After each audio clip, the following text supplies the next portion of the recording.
Welcome to the Occupational Safety Leadership Podcast, episode number 266. And in today's episode, we're going to talk about something that really difficult for me to master. And let's talk about patience in occupational safety. A lot of times when we're hired, there may not be a complete program in place. You could be totally new hire, could be a totally new company. There's just things not in place. Possibly the person before you, they were just looking, the company is looking to go another direction. They didn't like what they were seeing, all that kind of stuff then.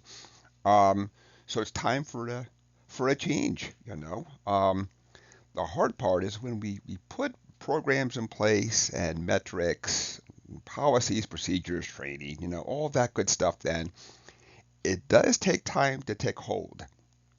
I have found that there's quite a few folks out there that when a new safety initiative starts, they're not quite sure if the company is going to buy in and stick with it. So they're just kind of watching. And anytime something new pops up, some people are a little hesitant just because it's new. Because if the thing that we're doing is so awesome and great, well, how come we're not doing what we're doing and we got to switch to something else? So sometimes there's that little bit of natural hesitancy out there. And so when we talk about patience, we have to understand that almost like we're almost like we're planting some crops. You get your seed, you get your soil and water, and you get everything just right, plenty of sun, you take care of the roots, all that good stuff. But it still takes time. You can't speed up time. Now that doesn't mean that you're not doing some fine tuning, you're not refining that kind of stuff then. But if you think that you can work real hard for a month and say, well, I'll give it a month, I'll see what's happening, and then if I don't see a big change, I'm just going to go with something else then. So it does take time for change to happen out there. And for me, I found it really frustrating because I'm my default is to take action. My default typically is not, I will assess, I will get more data, I will. So, what I found, what works for me is that when I would put these things in place, of course, I'm monitoring it, I'm measuring, I'm watching, but I'm also working on other things. So, I'm not kind of putting it in place and then kind of sitting back with my feet up, like, I got it, awesome. I'm going to kind of watch the results speak for themselves in 30 days and that I'm doing good and that kind of stuff then, because there is always something to work on. Let's just say that you hit it out of the ballpark. You got it done the first time and it was awesome and great. Well, that doesn't mean that your work stops. That means that you put some really good systems in place and all that. But all of us know with continuous improvement, there's always something that has to be worked on out there.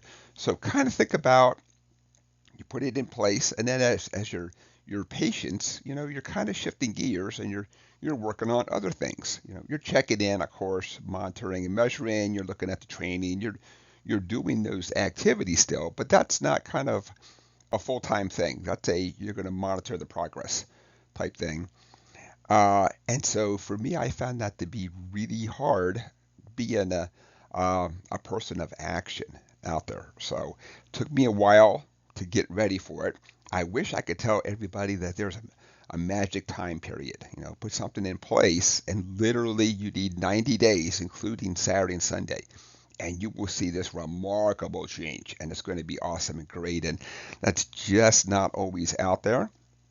So I have found that what helps in my patients, of course, is to go back and talk with the managers, the employees, do a little follow up and say, well, we've had this in place for 30 days. Well, how do you think it's working out? Are you guys seeing a change out there too? Because when they have buy-in, of course, that always helps out them to say, this is a program for us. This isn't, Dave coming in, maybe maybe buying a box of donuts and we're going to talk, and then things just magically get better somehow because he like said a few words, wrote a few things. You know, when they have ownership in it, and everybody wants to be part of it. So sometimes they're a little scared that maybe they're going to be told, uh, stay in your lane, keep your head down, you're supposed to be working on widgets. But everybody wants to be part of this process. And so let's wrap up today's episode. And when we think about patience, again, I wish I could give you a magic number.